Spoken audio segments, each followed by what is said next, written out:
Welcome, everybody, to Catfish Weekly, presented by Whiskerware Apparel, along with Doc Lang. I'm Lyle Stokes, and welcome to our show. Doc, we got a bunch of stuff to go over tonight, and we had some great tournaments all over the place all weekend, so we got a bunch of stuff to do. So, I don't know what you got all planned out for the show, but it's going to be a great time. We got Jeff Williams with us, and we're going to have a lot of fun with that. Yes, we do. I'm excited to have Jeff on the show. I think we ought to just go ahead and get started. We'll go over all the stuff we need to talk about later on. And I know there's going to be a lot of people that's got questions for Jeff, and I'm sure that you've got several of them. So, Jeff, welcome to Catfish Weekly, and thank you for spending your time with us this evening, because I think we're going to have a lot of fun. Thank you all for having me. Enjoy this and enjoy getting to talk about our company here at Outdoor Brands and Team Catfish, so we appreciate the invitation. Good deal. That's great. Go ahead, Lon. I said I appreciate you taking your time to spend on it, and you've been doing this for a long time, so there's a lot of stuff we can go over here. A lot of stuff, yeah. There's a lot of history here. Team Catfish started at ICAST in summer of 2007. So we are I was actually creating the brand before in 2006. So we're actually in our 11th year, and the Team Catfish Terminal Tackle was successful at a lot of locations before I was able to develop my products and bring them into the mix. TTI Blakemore is a partner of mine that has all the terminal tackle. They licensed that trademark from me, and I designed the products for them. So they're the ones that helped introduce it at ICAST in 2007, and we're 11 years into it now. Wow. Don't seem like it's been that long. Yeah. Sure doesn't. Well, Doc, I know you got some questions for him. I'll try to watch the chat that we have on our YouTube feed. Go ahead and as we get them, we'll try to go over these questions, because I know there'll be a lot of them. Yeah. Okay. Well, thanks, Jeff, for being on the show. We appreciate it. Tell our viewers out there, where you're from and what you have to offer. Okay. Well, I'm from Grove, Oklahoma. We have our business here on Grand Lake of the Cherokees. We're in northeast Oklahoma. We're between Joplin, Missouri, and Tulsa, Oklahoma, not too far off Interstate 44. And we have a full line of catfishing products, everything from hooks, terminal tackle, line, rods, reels, catfish bait, accessories, clothing, hats, and we just keep adding products little by little as we can master our supply chain and get them added to the brand to where we can send them out wholesale to all of our dealers or box stores. We continue to grow the Team Catfish brand, and I've got a lot of other items that we sell at Outdoor Brands that I've developed.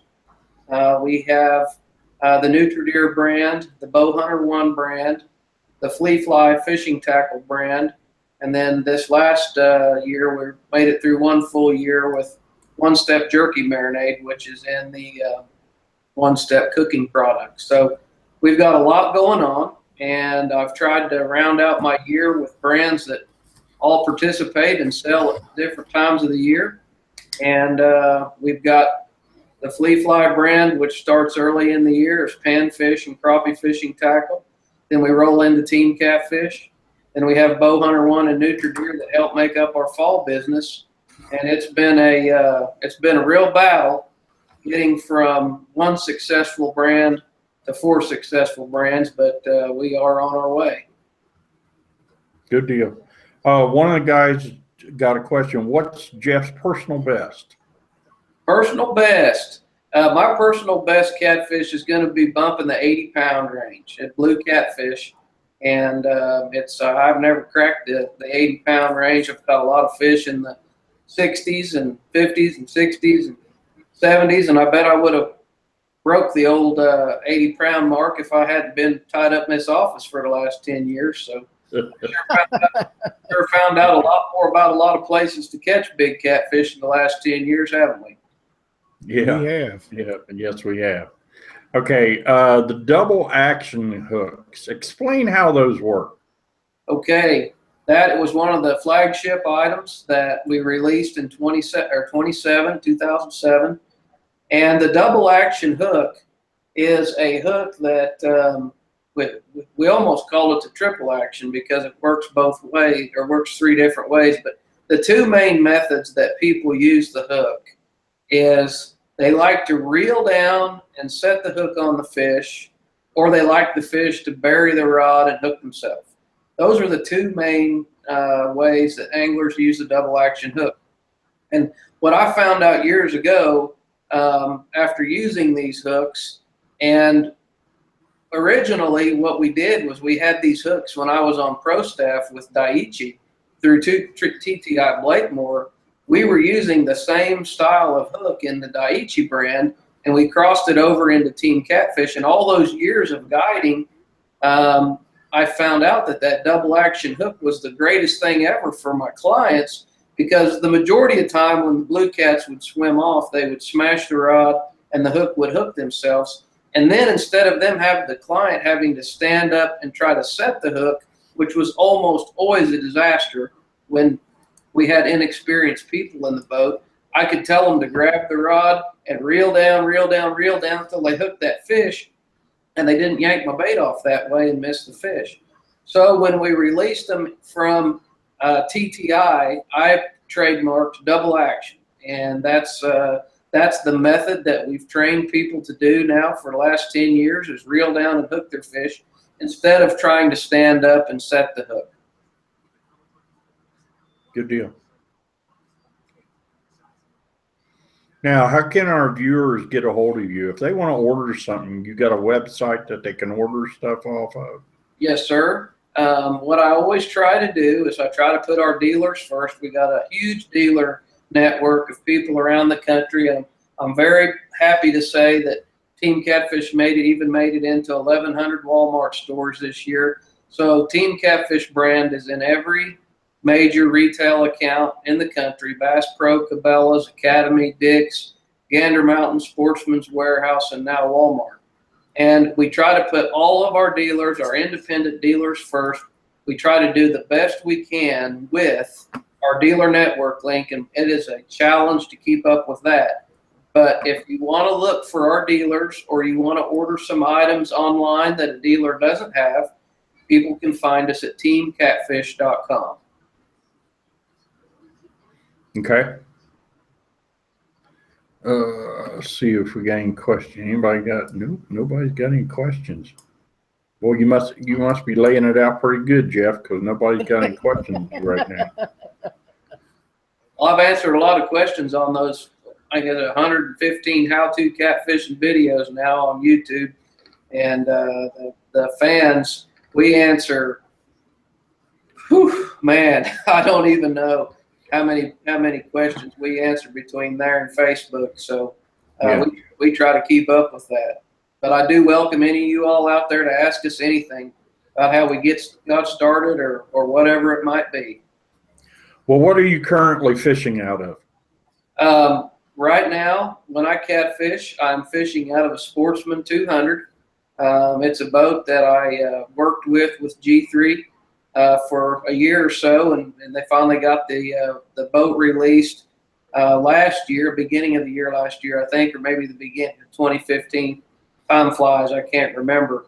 So I've got a Sportsman 200 with a 200 horse Yamaha. It's got a Minn Kota trolling motor, and that particular boat has some Garmin units. When I bought that boat, G3 was working with Garmin, and it's just a really nice rig. It's got an aluminum trailer, double axle trailer, and I don't have as many hours on it as I wish I did, but that's what I'm fishing out of when I catfish. And then I really enjoy fishing out of my 1448 John boat. It's a G3. It's a small boat. It's got a 20 horse Yamaha 4-stroke on it.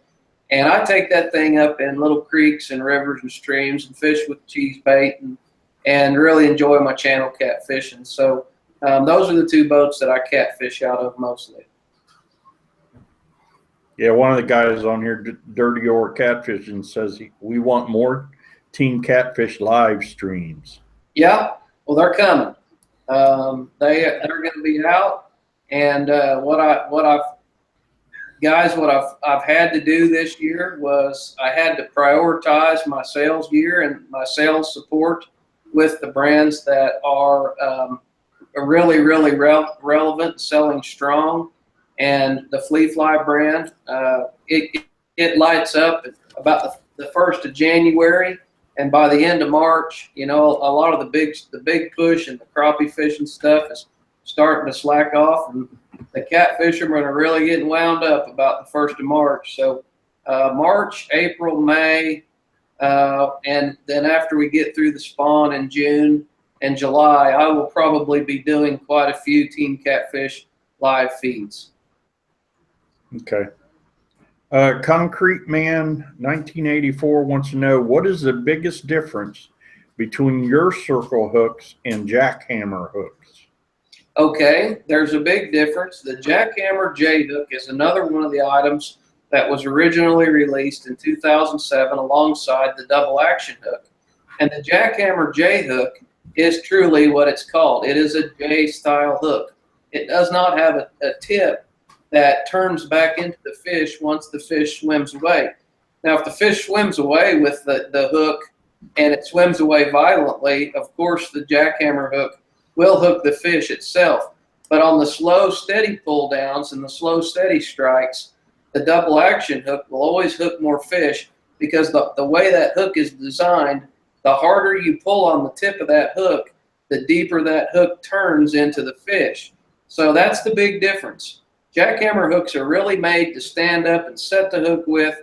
The double action hook is made to reel down or let the fish bury the rod and hook themselves. Gotcha. Dirty Or Catfishing is asking, is there a 10-aught double action?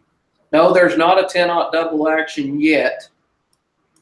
And what we have to do to make our anglers happy with the 10-aught double action is we have to figure out the wire size, the wire diameter, because there are a lot of people that will like to have a double action 10-aught that is the same size wire as the double action 8-aught, and we physically can't do that because the hook will bend out and won't perform right as a 10-aught.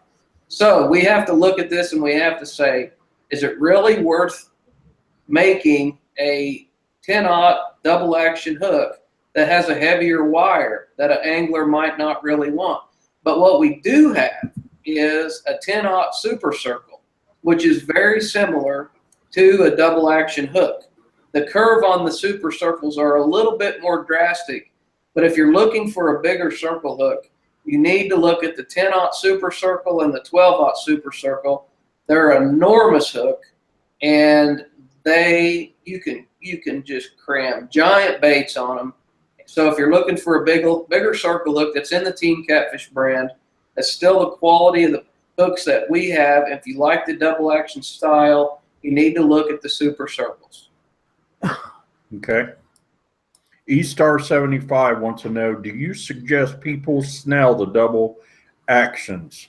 And what is the best knot you found that works best? Okay, boy, that could go about 500,000 different directions, because everybody has their own way they like to do things. And I'll be just blatantly honest with you, I don't snell my hooks. When I fish with an improved clinch knot, and I pull that knot down extremely tight on that hook, and I have never had to snell a double action hook to catch fish. Now, I have guides and I have friends and I have a lot of people that swear by snelling their hooks. I think the knot that you tie and what you do is really depends on the confidence level you have. And if you're confident in a snell and you think that hook is going to perform better because it's in a snell, then by all means snell it. They're both great knots.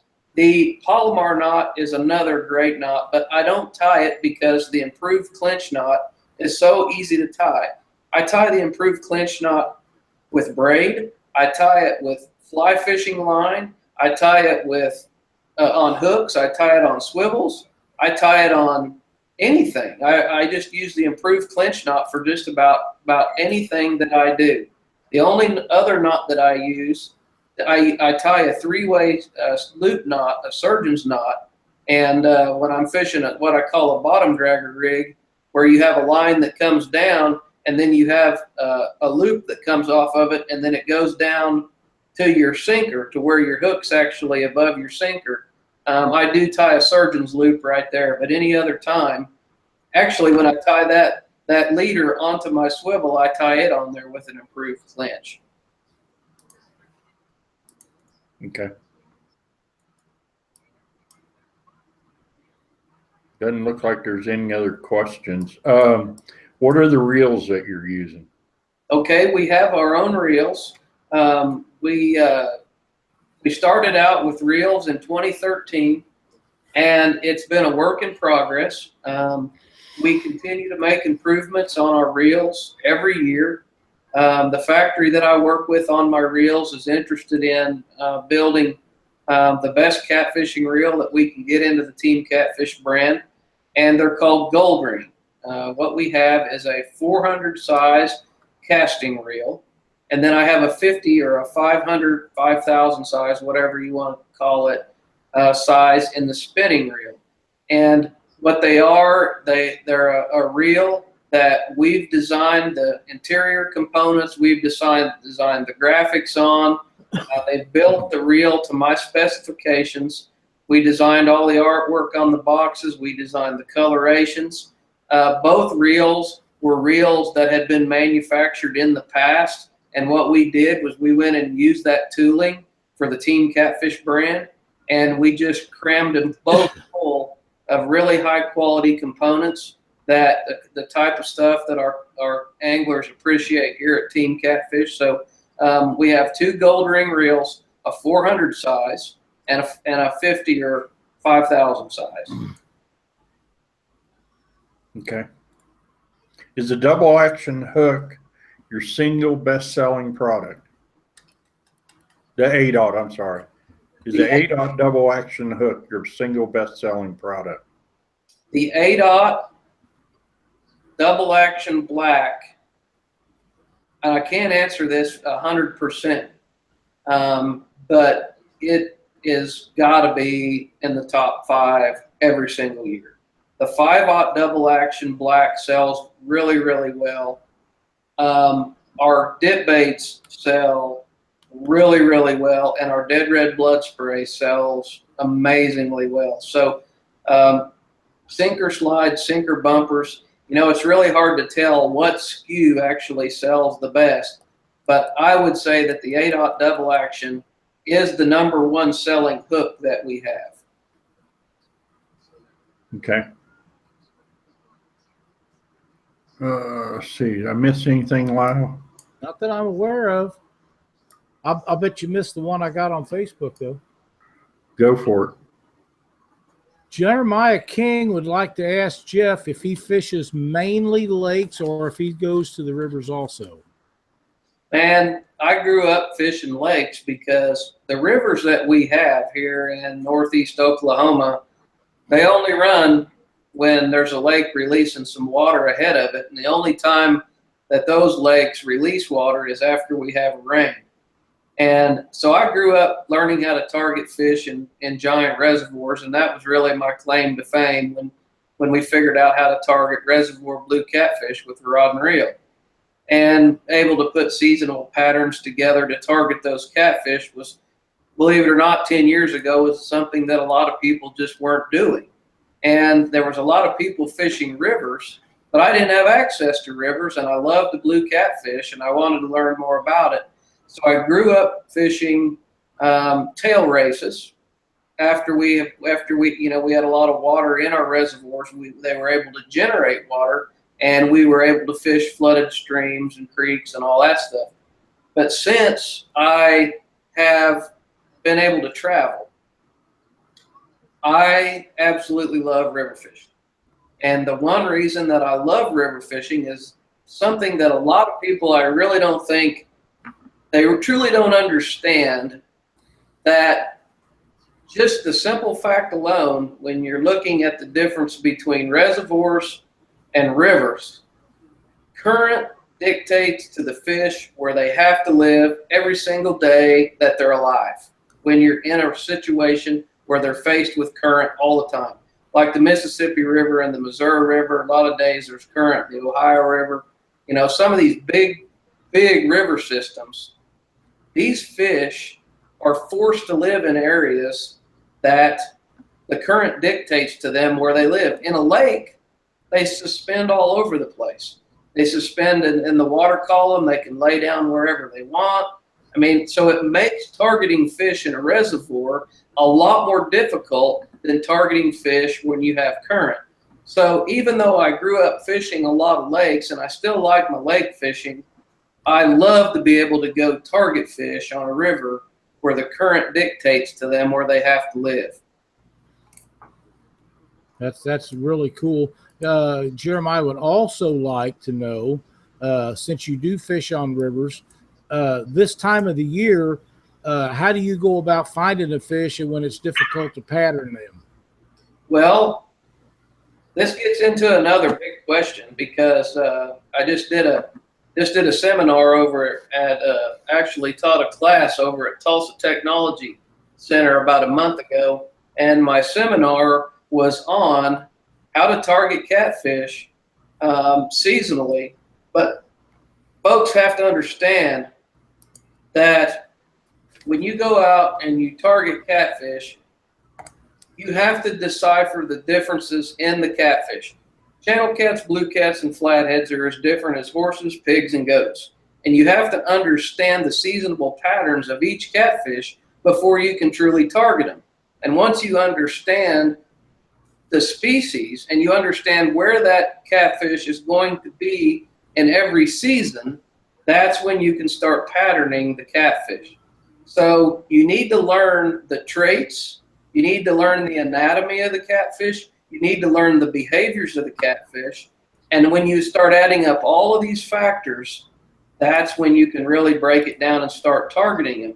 So to move back to the river question, what do catfish are they doing in the spring? What do catfish do in the winter? What do catfish do in the fall? And you have to start asking yourself these questions. You need to start reading. You need to start looking at information.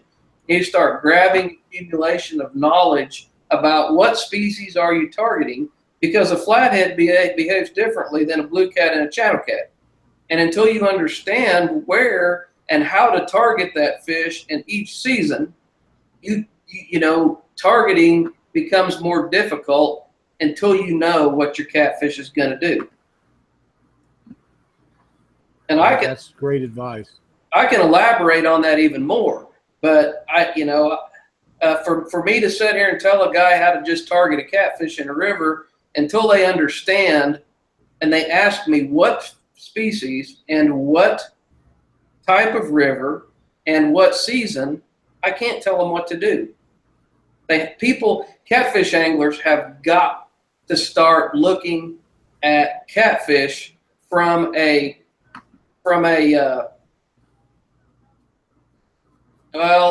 they really have to start looking at it from a species-specific perspective. And until they start to do that, they're never going to truly understand the behaviors of those catfish in lakes or rivers. Yep, good information. Glenn Flowers wants to know, do you flathead fish often? I don't flathead fish near as much as I would like to. And the reason that I don't flathead fish near as much as I like to is because I don't have moving water all the time. I do have some methods for targeting flatheads in still water, but it's very difficult, it's time consuming, and I actually have to wait on the fish to come to me. And that's not something that I like to do. I like to be able to go in and target a fish that's living in a location, or target an area that you have actively feeding catfish on.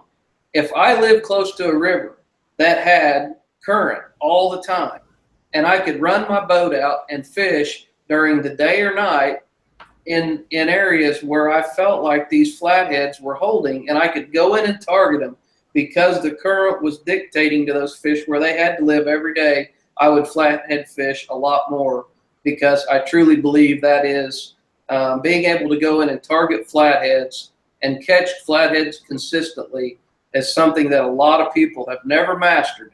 They don't have the patience for it. They don't want to lose the tackle that it takes to do it. And it's something that I truly enjoy. Yeah. Yeah, and you definitely lose the tackle because they are creatures of habit. They love to be packed around trees and some of the worst stuff that you have to fish for them. Absolutely. And if you know, I've said this a lot of times, and this holds true on my crappie fishing and my catfishing, but especially when it comes to big catfish. Back when I was a young man, Berkeley Trilene had this commercial on TV, and they had it in magazines, and they said big fish hide in bad places. Yeah, I remember that. I never forgot it, ever. And that's probably stuck with me for close to 30 years now. And nothing could be further from the truth, especially in the current situation. Yep. Excellent. I think I'm caught up on questions here. All right, let me see what I got. Jeff, I know sort of the story on how you got started in catfishing and the business and stuff, but the thing that a lot of people don't know about Jeff Williams is that he started out in the catfishing industry as a guide. Yes, sir, I did. I started guiding here on Grand Lake when I was about 16 years old. I wasn't guiding for catfish at that time, but I've always loved the catfish. And I started guiding at a very young age. And by the time I was 18, I bought a nice Procraft bass boat, and I started guiding for a lot of white bass trips. We have a big resort here on the lake, and I spent a lot of time fishing for white bass on the weekends when these guys would give me leftover guide trips. And so that's kind of how I cut my teeth learning how to guide. And I guess it was probably about in the mid 80s or the early 90s when, and then something else that a lot of new catfish anglers don't understand, the Midwest was never blessed with reservoir blue catfish. Lake of the Ozarks and Truman Lake were. Those are two places when they were impounded had blue catfish.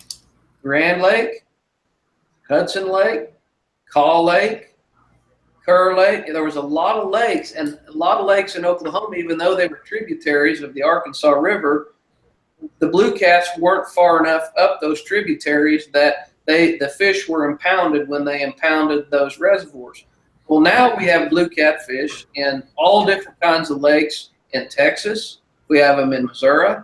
We have them in Kansas. We have them in Nebraska. We have them in Iowa. We have them in Illinois. So we have all these locations where blue catfish were literally have been transplanted into these reservoirs in the last, I'm going to say 20 years. And Grand Lake had some blue catfish put in it back in the early 80s. So, you know, in 1980, I was 10. In 1990, I was 20. And by the time I got to be about 20 years old, about the time I had started doing a lot of guiding for white bass, even though I catfished for channel cats and flatheads, we started getting these mysterious fish in our reservoir that nobody knew anything about. We'd never had them in here, and this reservoir was impounded in 1944. So there was people starting to learn how to catch them on jug lines, and there was people calling them a white catfish, and there were people that were figuring out how to catch them on trout lines up in the river in the spring. And some of these fish were starting to exceed 20 and 30 pounds.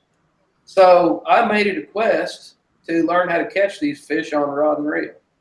And once I did that, I did a television show with American Outdoorsman back in the early 90s, and it was just a huge success.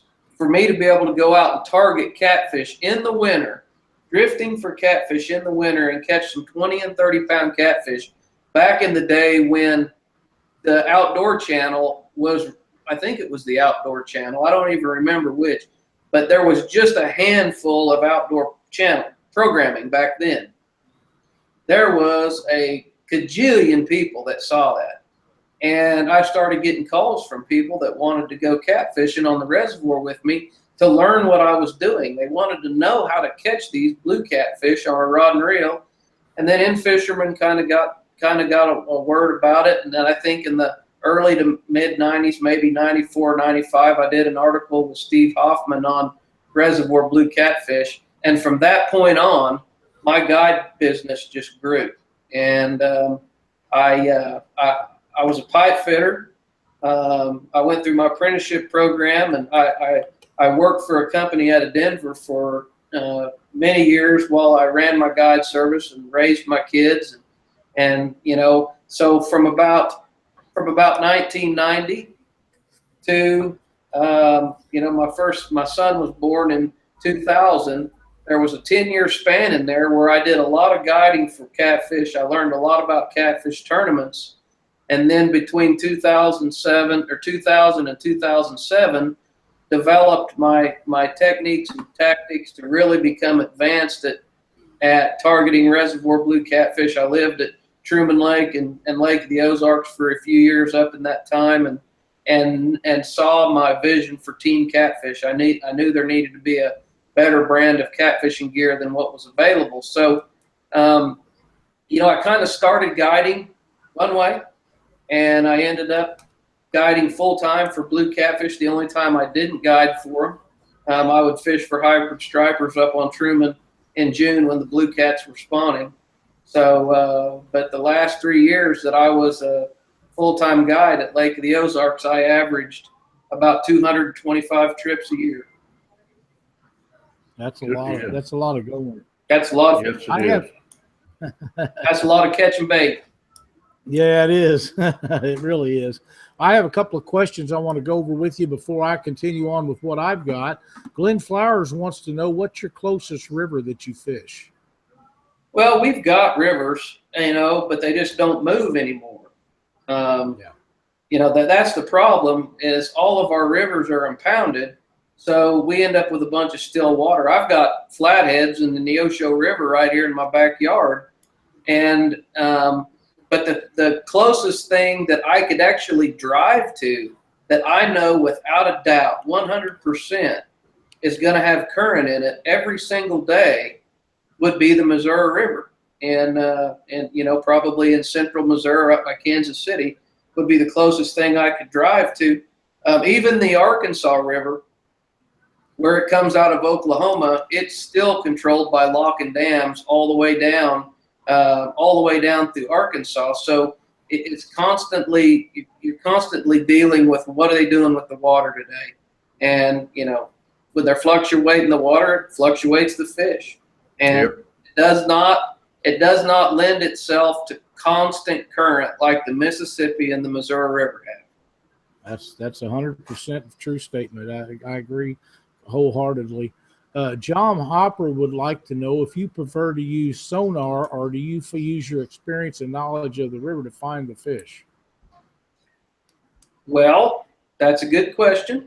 And I use sonar, I use down view, I use GPS, and my knowledge of where the fish should be in the river according to the species and according to the time of the year. So you wrap all that up in an educated guess, and you go out and you try to target fish. Now, I can walk down on a river without a sonar, and I can take my Secret 7 catfish bait or my fiber bait, and I go jump in a canoe, and we can float a river and have a big time catching channel cats, and I don't ever have to do anything except know where to target those fish, because I can look at a river and I understand it.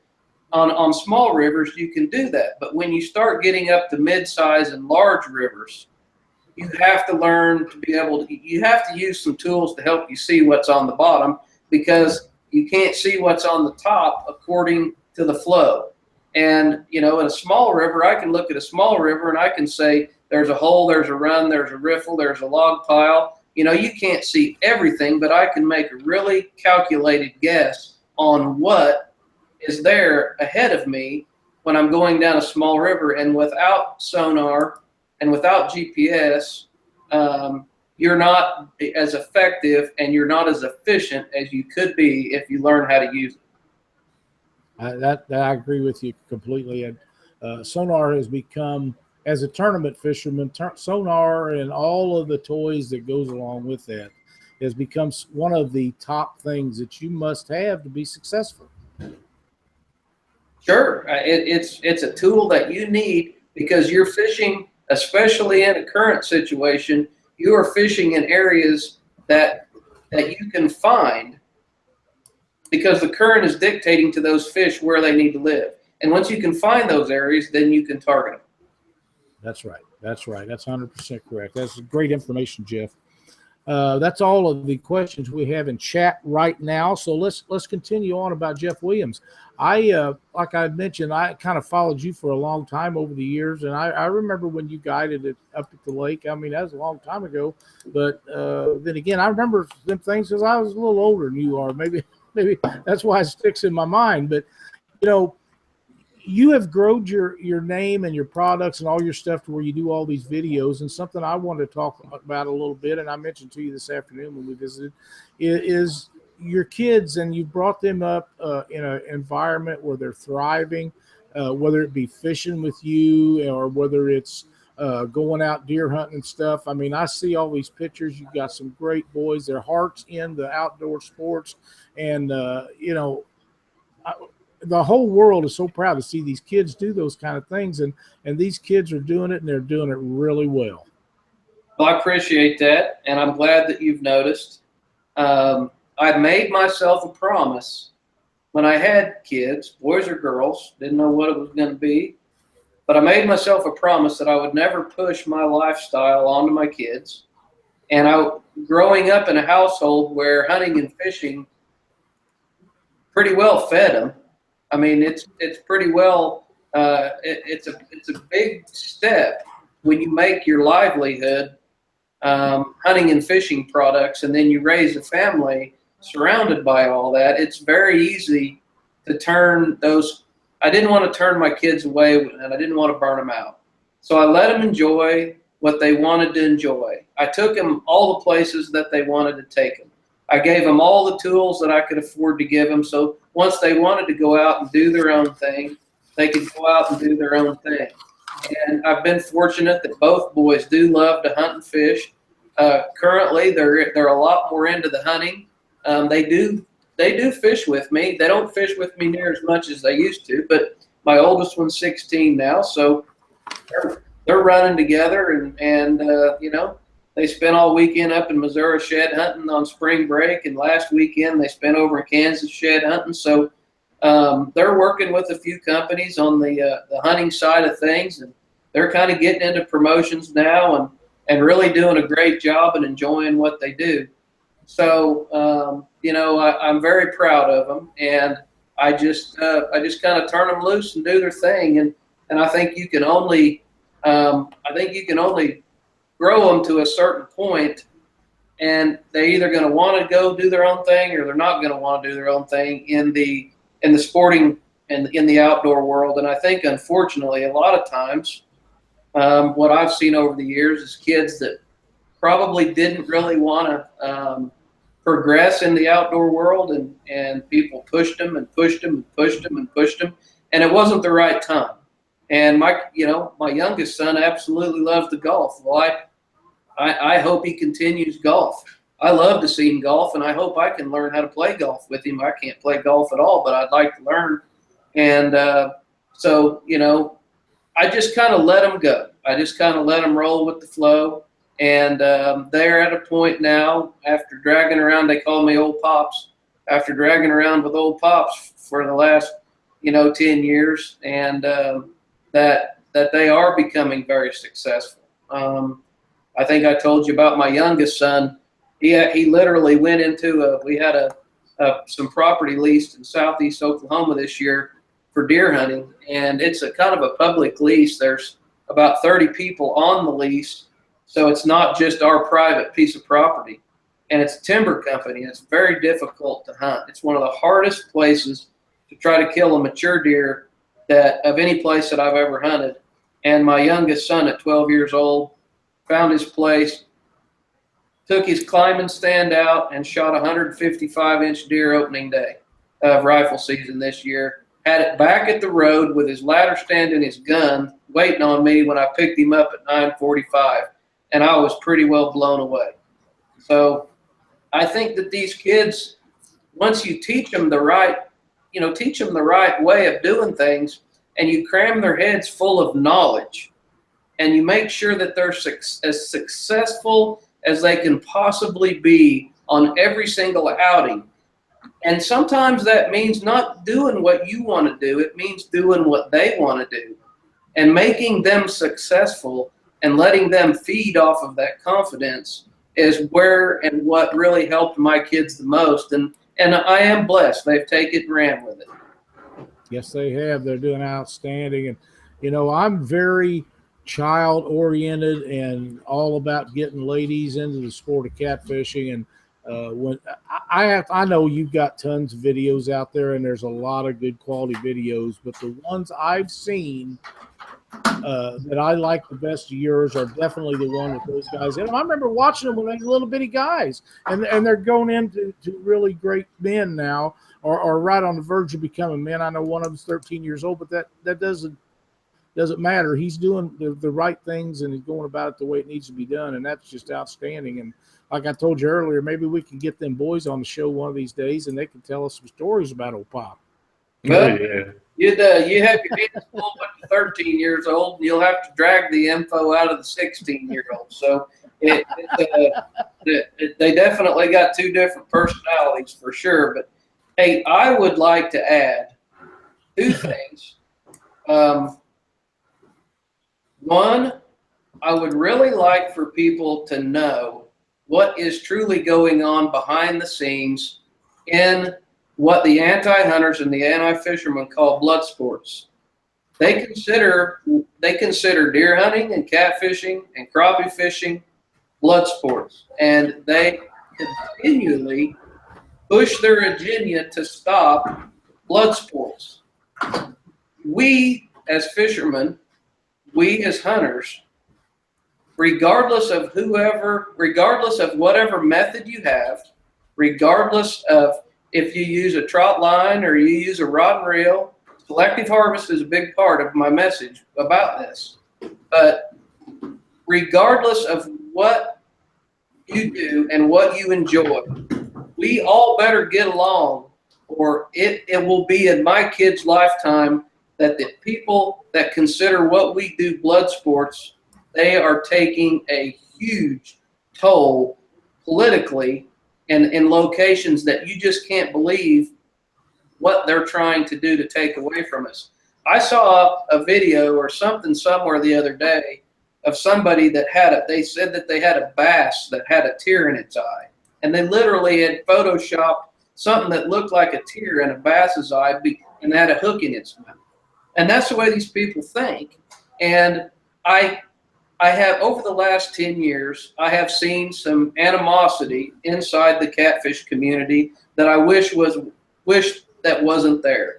I wish that a lot more people could truly realize what the big picture of this is, and that we all need to be working together to protect hunting and fishing, because if we don't, there's millions of people with probably billions of dollars trying to take away your right to catfish on Saturday afternoon. And I can't stress enough how important it is. And we see this stuff inside the tackle community because we're on the front lines of people not wanting you to use lead sinkers out here, or they got a special restriction for these fish over here.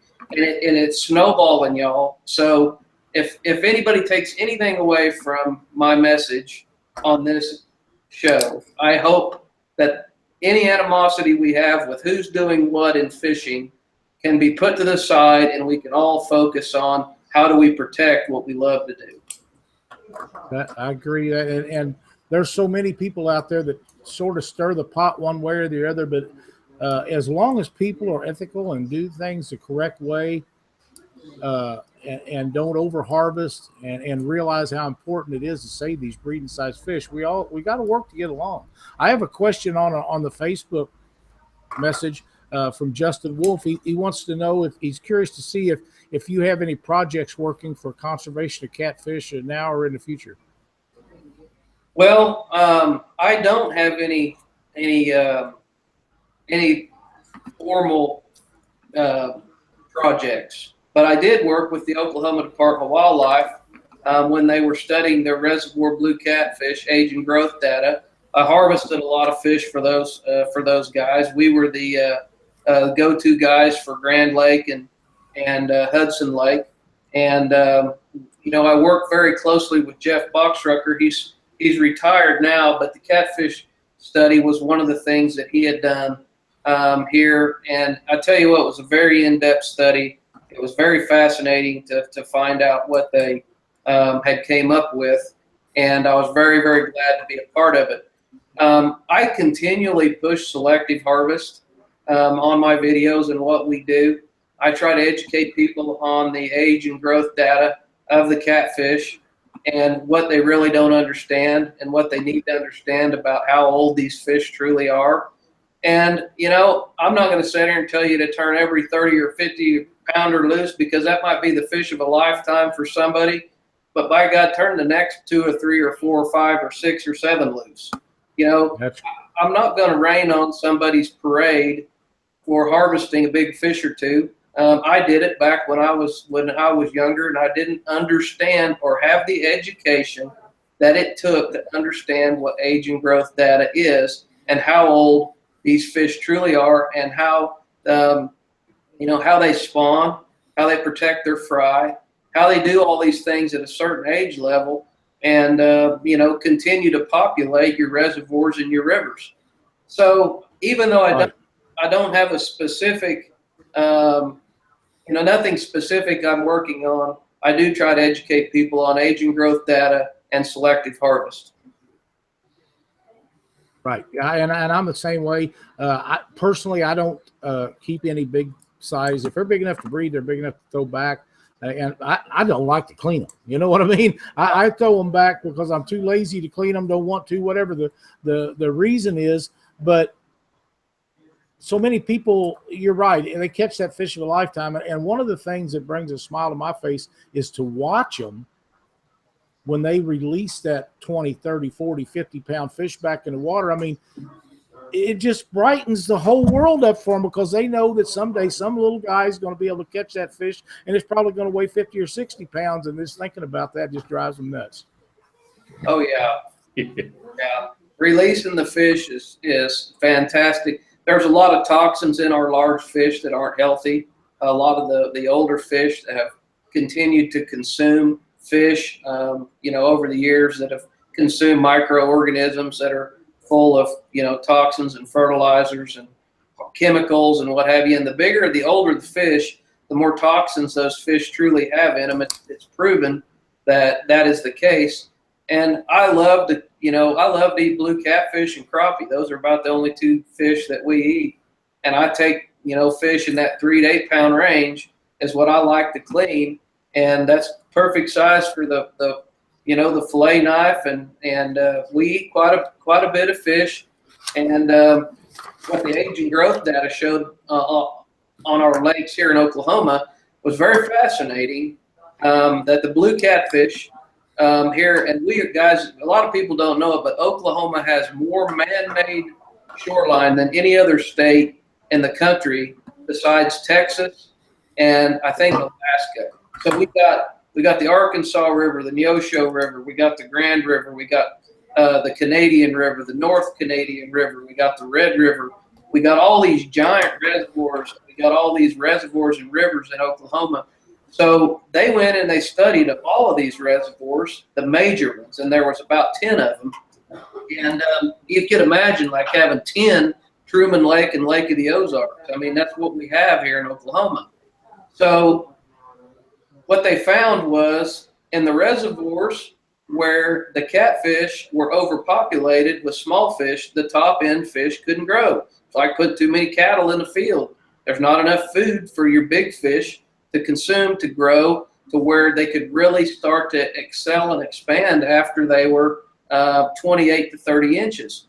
The reservoirs where there wasn't as much competition with small fish, the big fish grew and could expand, and they could grow a lot faster. So what we have here in Oklahoma is we got a lot of reservoirs where we have our fish are pretty much 10 years old at 10 pounds is what the average is in Missouri or in Oklahoma. And I think they did the right thing. They took and said you could keep one fish a day over 30 inches. And then they said you keep 15 fish a day under 30 inches, that the rod and reel anglers and the recreational fishermen could never overharvest the amount of blue cats that we have in all these reservoirs in Oklahoma. If there was commercial fishing allowed, they could take a toll on it. But recreational fishermen, with the amount of shoreline and the amount of acreage that we have, can't hurt the population of small blue catfish once the majority of fish over 30 inches are released. They kept the population at 15, and they said, take them, take them, take them, take them, keep taking them and take them. That you need to continue to take those small fish to make the population as healthy as you can. And they took everything and they broke it down, and they said, okay, we're managing for fish that can grow to be over 100 pounds. And they want a certain age class of fish between 0 and 10 pounds. They want a certain age class of fish between 10 and 30 pounds. And they want a certain amount of the fish in the reservoir to be between 30 and 50 or 60 pounds. And then they want those champion breeders, the ones that excel and exceed the 40 to 50 pound range, which is what most blue cats will stop at. Not every blue catfish is going to grow to be 100 pounds. It doesn't matter how old you let the fish be. It's like, Andre the Giant. None of us are going to be that guy. He's what you would call a champion breeder genetically in the world. There's a lot of people that kill 200-inch deer, and it doesn't matter how much you let a lot of 3, 4, 5, and 6-year-old deer grow, they're never going to be 200 inches. So we have these genetic freaks, and we have what we call champion breeders. So those are the genetics that we absolutely want to pass on through the reservoir or through the rivers. And Oklahoma is trying to manage for all of those slots of fish. That's outstanding. Really like to see that. You got some feedback on you now, Jeff. You might need to turn your volume down just a little bit. Okay. We get those guys those states that are involved in this, and we have a message here in the chat that Kansas is sort of doing the same thing. I push in Missouri all the time to try to get regulations done, and I know they do studies, and I know these studies takes a long time, but some of us just get a little impatient. But we all need to understand that these things take time, and these departments want to make the right decision. They don't want to overdo it or underdo it. They want to do it just right. I know that's tough to understand, but that's kind of the way it has to be. When they're being responsible about putting new regulations in, we need to let them make the correct decision when they do it. Yeah, it needs to be correct, and it doesn't need to decimate the fishery one way or another. The calculation needs to protect juvenile fish and top fish, and they need to try to grow the fish in the reservoirs or the rivers so an angler can go out and have a chance to target all these different levels or sizes of fish. That's correct. That's a very great statement you just made. I couldn't have put it any better, and I don't know if anybody else could or not, but if we can get everybody to understand it, we're good to go. Is there anything other than your videos? I know you're planning on doing quite a bit of video stuff. Do you have any exciting news? Anything coming up you can share with us? Well, I'll tell you what, guys, we are literally in a point to where we work as hard as we can just to build and keep our supply chain going. I spend as much time as anything working with subcontractors and people that help supply not just Team Catfish, but all of our products at Outdoor Brands. And we've been blessed with such wonderful fans in the catfish community that have walked in and asked for our products and opened doors. And these doors all these doors that open all want product. And we have to be able to supply product. And we have to be able to supply product at the quality that our fans and customers demand. So I spend a tremendous amount of time not innovating more and new items. I spend a lot of time trying to work on how do we continue to supply the products that our fans really want, that have went in and asked for at a price that they can afford and a quality that they expect. So I know that's not big glamorous news, and people want to know what I spend a lot of time doing. It's working on my supply chain to supply the items that catfish anglers demand.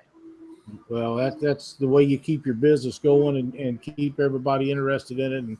And you know, everybody talks about Team Catfish hooks or Team Catfish braided line, this or that. You know, everybody seems to be really comfortable with everything you've done. I personally use some of your stuff, and some of the stuff I don't use, but that's going to be with any product anybody offers. You know, the thing that impresses me the most is I know where you come from and I know where you're at now.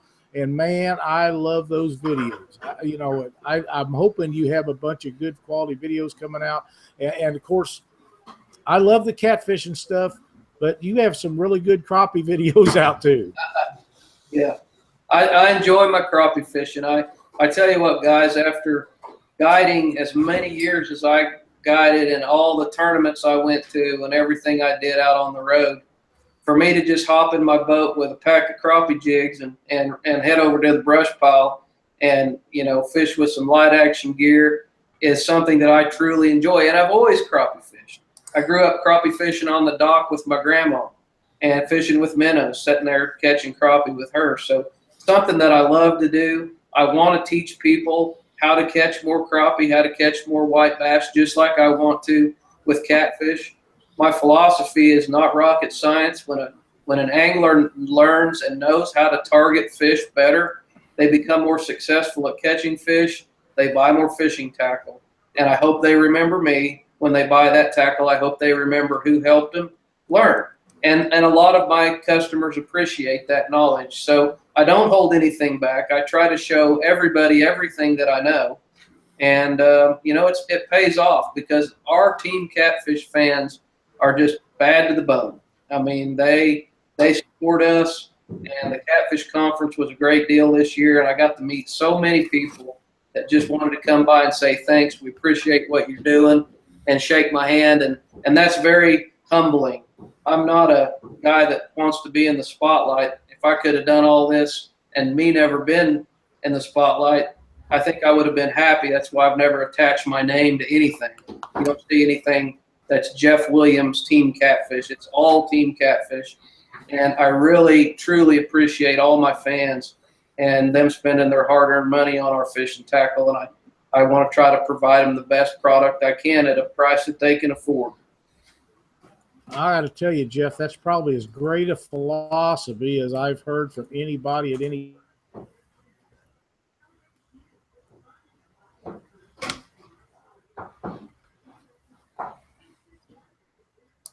Did something happen to Lyle? I don't know where he went. So I think Lyle disappeared. I don't see him on here anyway. He was talking, and then all of a sudden, poof, Yeah. he's gone. There he is. I'm sorry, guys. I'm getting so many questions filed in off of Facebook and off of messages through emails and things. I hit the wrong button. But you know, that happens sometimes. I want to make sure that we get everybody's question answered when they ask them, but it's hard to keep up with 3 or 4 things at once, and it's become easier, but still we mess up every once in a while, and I did. but that's part of it. Well, Jeff, you know, we're real proud of what you've done with your company and your videos and raising your kids and all the stuff that you're involved with. I know you're extremely busy, and it meant a lot to Doc and I to have you on the show with us tonight. Yeah, appreciate it.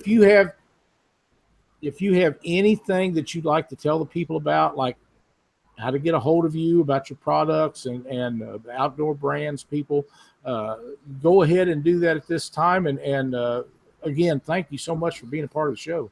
Sure. Thank you, guys. I appreciate it. I like talking about what we do here, and anytime we can expose our brands to more people through your audience or any other avenue, it's always a bonus. And I'd like to just tell everybody again that I've said it on all my videos. I appreciate you guys listening. I appreciate you listening to Catfish Weekly. I appreciate you helping us grow the sport. I would like for everybody to truly focus on the big picture and hunting and fishing and get along and you know, really work with one another, whether you're a small channel cat fisherman that's just looking to go home and take some fish with some fiber bait and fish for dinner, or you're a guy that, you know, has got all the latest gear and is a catfish tournament fisherman. Don't look down on that man, and don't look up at the other man and have anything bad to say. We all need to get along and respect each other, and because catfishing is fun. Catfishing is with your grandma. Catfishing is with your kids. Catfishing is with my employees. Catfishing is tournaments. Catfishing is all of this, and we're so fortunate to still have the ability. It's still okay to go out and enjoy eating a few catfish and targeting big catfish, and we've got all of this going for us. And I do appreciate everybody over the years subscribing to Team Catfish, subscribing to our Facebook page, and spending your hard-earned money buying our tackle. You can find anything we do at Outdoor Brands, brandz.com. You can call us here at the office at 918-786-9661. You can find us on Facebook at Team Catfish Tackle. You can find us on YouTube at Team Catfish 1, or you can just find us at teamcatfish.com. And thanks, guys, for having me. Jeff, Thank you, Jeff. Thank you so much. You know, I hope in the future we get a chance to get you back on here, maybe with your boys or something. I'd love to have them guys on here. They're such great kids, ambassadors to the sport. They're the future of what we do, and it'd be awesome if you and them, or just them, would join us for a show some of these days. We'd be happy to do that. But we've had a great time with you, and we'll get you back on here if you'll allow us to do it sometime in the future, and we'll talk about some more stuff. Okay, guys, thank you. Thanks a lot, Jeff. Thank you, Jeff. Doc, that's a great success story from a guy that started out guiding catfish to build what he's built today. Yep, and he's a good guy too. He is a great guy. He does a lot of things for the sport that people never hear about. You never see him tooting his own horn. He just goes on his way and does the greatest stuff in the world. He makes some great products. They're accessible to a lot of places, and Jeff Williams is just top notch. Yes, what do you got for tournament results and such tonight, Doc? Well, let's start off whisker sticks. This light right here. Let's do. Okay, this thing right here has been burning for 440 hours. So I put the battery in it on March 2nd. And I'm going to say tonight is probably it's gone its life, because here's one right beside it that with a brand new battery in it. So this thing is gone. I mean, you can still see it at about 40 foot, but it's getting tough. So 440 hours, that is a long time. That is a long time. You know, and it's just a matter of me just coming along here, and I can just pull this battery out, and I can throw another battery in there, and it's going to look like that. It's going to light back up, and it's going to go. So excellent product, whisker sticks, LEDs. That is a great product. 400 hours or over 400 hours on one little battery is just unbelievable. What a great little tool that's going to be for a lot of people to use down the road. Yeah, and we've come up with so many ideas and different things that we can use on that thing. So it's just unreal. Another thing I want to bring up, and I forgot to do it last week, and those of you that were at the Catfish Conference 2017, all the seminars are now up on Catfish Conference. Every seminar was given is up there. So I encourage all of you to get out there and take a look at all those seminars because they were very good this year. Let's see, what else have I got? Madison Catfish Anglers. This is out of Craig's Creek in Indiana. First place was Jack Height and Marlon Abplin. Boy, I can't say this guy's last name. So I'm just going to say Marlon A. 69.2 pounds of fish, and they had the big fish, which was a 25.2 pound. I believe that was a blue. Second place was Vernon Parrish, Tim McManus, 53.6. Third was Dwayne Austin and Don Elder, and I forgot to write down the weight, so it was under 53. So the next tournament is going to be April 15th, and that's in Patriot, Indiana. SWOCC, Rocky Fork Lake, Hillsboro, Ohio. I fished this. The conditions were horrifying.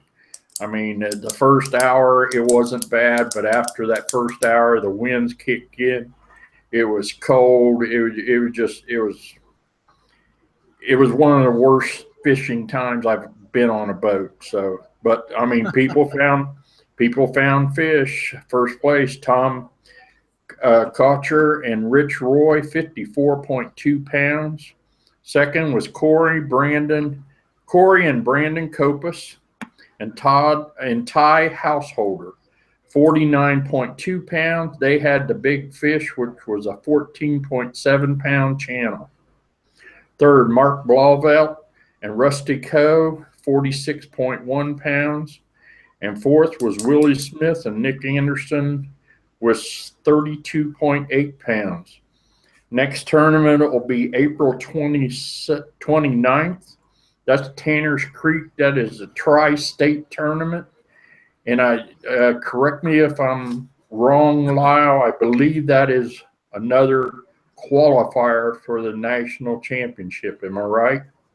That is correct. And while we're on that line of thinking, you guys that had tournaments over the weekend, I believe there was 2 or 3 of them that was national qualifying tournament qualifiers. You need to get them from me. I want them to come from the tournament director, written with correct names and spelling, because if I take it off of Facebook and put the wrong person up there, if it was posted wrong for whatever reason, I don't want it to be that way. I need you to send those things to us so we can get those posted. I know there's probably 15 or more people that's going to be now qualified to fish the national event, so you guys need to make sure they get it to us. And while I'm talking about that, if you folks want your tournaments to be broadcast on our show, or if you want us to tell people about the tournament results, you need to get them to us, because we just absolutely don't have time to go searching for all of them, and we don't know where all of them is going to be found or if they're posted on Facebook or whatever. So if you want them talked about, we're happy to do it. And that information to Doc or I through Facebook, or email us at catfishweeklytv@gmail.com, and we'll be happy to get that stuff. We just can't spend hours on end looking for tournament results or upcoming tournaments. But if you'll send them to us, we'll make sure we get them out there. Yeah, and we give a shout out to the, you can get your tournament out there, right here on Catfish Weekly. That's right. We're getting so many more viewers and people that watch us on YouTube after the show's over and listen to it on a podcast.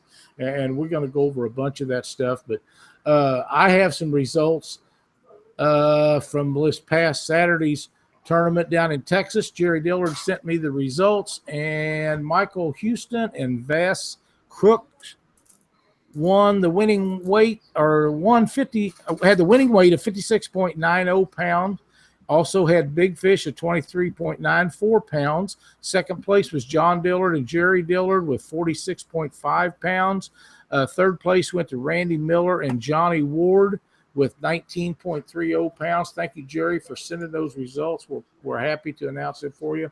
I was at a tournament over the weekend, Doc, also. It was on Lake of the Ozarks, first tournament I've ever been there. I got to run the boat. I didn't get to fish, but we took our oldest son, and we had an outstanding time with him. Cindy and him got to do the fishing, and I got to look for fish and be out, so I was happy with that. First place, it had 61 boats entered in this tournament. One guy messed up his boat, so he didn't get to take it out. He hit something in the lower unit off of it. That's part of being out on the water. First place, Brad and Craig Shoemate done an outstanding job. They had 71.53 pounds on a tough bite for a lot of people. There was a lot of people that didn't turn in fish. My buddy Andrew Little and Jeff Singer, 70.28. So it was pretty close. Now, I will mention that in this tournament, everybody's talking about little tournaments, big tournaments, who's got what. Brad and Craig won $2,430. Twisted Cat Outdoor Tournament. Jeff Little and Jeff Singer with their 70.28 won $1,188. Johnny Coleman and Dan Elmers come down from Iowa and took third place with 67.63 pounds and won $648. Ron King and Buddy Weisenberger had Craig similar with them. They won $540 on 64 pounds. And Brian Ellison and Mike Carpenter, and I believe they're both from up around Chillicothe, had 64 pounds, $378. And Big Fish, which 45.808 pounds, paid them $600. So that's a pretty good day for them. Travis Hunter and Jeremy Ranson, $216 for sixth place. The line goes on down, but I think there was 32 teams that ended up weighing in fish. Great tournament. Alex always does a wonderful job. So glad everybody got to make it down there for that. And I will tell you that the next Twisted Cat Outdoor Tournament will be May 7th at Burlington, Iowa. This is a great place to catch really quality channel cat. You may get into some flatheads up there, but it'll be a ton of fun. So get on Twisted Cat Outdoors Facebook page or contact Alex Nagy to get all the information so you know about it. It'll be a ton of fun. What do you got for a Doc's tip tonight? Doc's tip tonight. Well, I made a mistake over the weekend, and I'm going to tell everybody about it. The wind was horrible at this tournament we were fishing. And at one time, I don't know, it was probably 25, 30 mile an hour winds, but I think old man Winter decided to pick on the front of my boat. And he was blowing that wind, and it took my ProCat 240, and it spun at 360 degrees. Well, I had two big drift socks out the back. I had one out the back, two out the front, trying to get control of the boat. And but Doc's tip for the night: make sure that you have a float on your drift sock, because I had the drift sock got wrapped up on the prop on the rear of the boat. So I went on ahead, and I have carabines on my drift sock. So I undid the carabine, and I noticed the bag opened up and it started pulling away from the motor. And I said, oh, great, I'll just, I'll let it come off of there. And as soon as it gets off of there, I'll just reach out there and grab that thing. Yeah, it came off. It came off of the prop, nice and clean. And then I watched it disappear, because it sunk right to the bottom. I mean, it was gone in about 15 foot of water. So really nice drift socket. Sometimes probably going to wash up on the shore sometime, or somebody's going to be crappie fishing or dragging a bait, and they're going to think they got a big hog on. and it's going to be what's left of my drift sock. So that's Doc's tip for the night. Put a float on your drift bags. I'm thinking that's something that's pretty necessary. I'm glad you mentioned it, because so the rest of us don't do the same thing and enjoy the experience you had, Doc. Yeah, it was wicked. I guarantee it. I have another tournament that I forgot to mention that Bobby Wright had sent me this early this morning, and I forgot about it. They're having the Catfish Classic 7 shootout, April the 28th at Bartlett Lake in Scottsdale, Arizona. You guys that live in Arizona, you need to get down there. This, my understanding, is the 7th annual event. It'd be a great time. Those boys put on a really good show down there. I've read about it for years. I'm hoping someday I'll be able to make it to one of those for a great time. Flatheads. Who don't want to go down there and catch a bunch of flatheads? And they got some giants in that lake. So make sure you get down there and get in on that. Doc, we made a post last week. We've got a couple of giveaways coming up, and they're giant giveaways. We haven't worked all the details out, but I can't imagine, it's kind of like the Bill Dance hats. I can't imagine anybody that ever tournament fished would not want one of these. And we're gonna put all this program together and get that out to everybody probably this week, and we'll do 2 different ones, and it's going to be a lot of fun. But it's going to be something that has to include not only our viewers, but has to include the people that watch the show on YouTube afterwards, because we don't want them guys to be left out. Sometimes there's just different ways of doing things, and we're going to make mistakes trying these things. So really. But you just can't think of all of it. But what we're going to do is whatever it is that to be involved with this will apply to everybody, and then everybody will have a fair shot with it. And they're going to be something you want, I promise you. Pretty nice things. I don't know exactly how we're going to do it, but we're going to make it happen. And like I say, you all will be very pleased with what we do. I'm quite sure. I would like to announce that we have. Don't forget that we have the Rising Sun coming up. We have Mississippi River Monsters coming up. You guys need to make sure to stay on top of this. George and Leslie are working really, really hard to get this stuff down. Team Catfish is a sponsor of the Mississippi River Monsters, and we need to keep all these people in line that sponsor these tournaments. Aaron Wheatley's tournament, Monsters on the Ohio, is coming up. So be prepared. If you need to get motel rooms, don't wait too long. Yeah. I know that Angela Herndon down at West Memphis, they're running a special. If you need a room, you need to get a hold of Angela. Tell them you're coming to Mississippi River Monsters and get your room reserved. It's very important that you keep these guys in mind with these tournaments. I know I talk to George and Aaron a lot. I talk to George quite a bit, and I know they have a lot of big stuff in the works. So we need to make sure that we get the support for these guys that they need. And it's a lot easier for them to make this stuff happen if they know how many people's coming in advance or have an idea. When the last minute 100 of them show up, it's really hard to make plans for all that. So we need to make sure we do that. I would like to invite everybody that watches, if you care anything about catfish conservation, please contact your state conservation agencies, your local DNR, and just let them know how important these catfish regulations are to us, especially if you live in a state that considers them a trash fish. We know that they're not. They should all catfish should be classified as a game fish.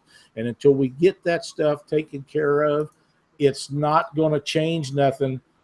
Like I'd said before, catfish is the number 1 sport fish fished for in the state of Missouri. And I honest to God believe that if more states would take a survey on that, they would see it as the same in their yeah. Please like, share, and subscribe if you enjoy watching Catfish Weekly. We'd appreciate it greatly. I want to mention one other thing. I was fortunate enough to get my hands on some slime line, and I got 50-pound slime line, and Doc and I have talked about this a little bit. We're going to do some more testing for them. I use this stuff as leader material in place of the things that I've been using before. Just because I heard so much about it, and Tony Caton was nice enough to send me a couple spools of this, and I snelled up a bunch of hooks the other night. I will tell you, this stuff has made me a believer on the low memory it has. I really, really like that. The last thing I want to do is haul something out and be all knotted up. Bless you. I could use some blessings, believe me. It takes to knots. It holds knots extremely well. I mean, you tighten it down, it doesn't loosen back up. I snelled a bunch of them, didn't have any issues with it. But now I make them tight. But even doing that, some of the other line doesn't hold nearly as well as this stuff does. The memory thing was a big deal to me. I did test it on a short piece of 2 foot, tied it onto a rod holder, and used a digital scale, and it broke at 68 pounds. I did have one time. It broke a little over the net, but I'm going to use 68 as the guide and not talk about the 71 pound the other time it broke at. That for 50 pound monofilament line, Pretty I'm good. impressed. Yep. Yeah. So if you guys are in line to look for some new products, get a hold of the guys at Big Cat Fever. They got some line that if you're a mono guy, you're going to love. It's a great product, and I can't thank them guys enough for letting us do a review on it. It was outstanding. Anything else you got for this evening, Doc? April 15th, big tournament. He went back to work today, so he got along real good at work. I talked to him on the way home. I seen him this weekend. They had their Ohio Hills Catfish Club meeting this past weekend. They're setting up their meeting, their fishing tournament schedule. So it's out on Facebook right now. I don't have it in front of me, but I'll be sure to get that up there and give all them Ohio Hills flathead chasers out there a big shout out from Catfish Weekly. That's exactly right. And the guys from Catfish Conference just jumped on here a few minutes ago, and I happened to see their post on here, and they say, good tip, get the hands on those specials for them rooms. They will go fast. They are correct about that. Tim Lindsay also made us a post up on our Facebook or our YouTube chat that bow fishing in Illinois this year is not cool. And you're right, Tim. It is not. There is no reason with all of the rough fish available, and it's not legal in Missouri, so I don't know how they can possibly make that legal on Mississippi River. It's just idiocy. There's no reason for that. You can't fish the big heads and the gar and the stuff that are truly trash fish. They should no reason they should ever be allowed to fish bow fish, catfish. Jack Height, yes, those are high vis leaders. You're right. That's funny, and I never even thought of it that way. But it is very much funny to have high vis line as a leader. But I'm telling you, if you use it as a leader, you're gonna like it. Catfish Doc, Hervey. Don't forget to tell everybody about the Hervey. Yeah, he wants to tell everybody about the. Go ahead.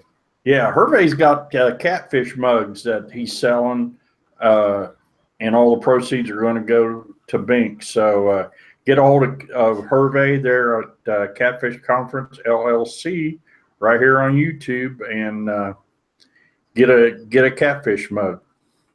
That's a great thing for a great cause. Thank you, Hervey, for helping us out with that. I know Bink and Janet will appreciate it, as we all will. I think that's it for tonight, Jock. We had a great time with Jeff Williams. I really appreciate him. Yeah. I know he's a busy guy, and we'll try to get Jeff on back in the future. I would really like to do a show with his two boys. Those guys fish, they hunt, they live, they eat, drink, sleep it. Them's the kind of kids that we need to have involved with more in our sport, and I'm very, very proud of what he's done from starting out as a catfish guide to being one of the biggest catfish tackle things in our sport, and very happy for Jeff and his family. They've done really well. With that said, I think that'll do it for tonight. Be sure and jump on here next week. We have Robert here from Crusher Marine going to be on our show. Robert is going to tell us about the Survivor unit, some other products he makes, but Robert is going to talk specifically about saving our fish, conservation efforts, what we got to do to make people think differently, and all kinds of cool stuff like that. So you don't want to miss it. It'll be a great show, and maybe we'll have the deals worked out so we tell you guys about these giveaways, because I promise you, if you're a tournament fisherman, you're going to want to know about them. That's all I got to say. See you next week on Catfish Weekly.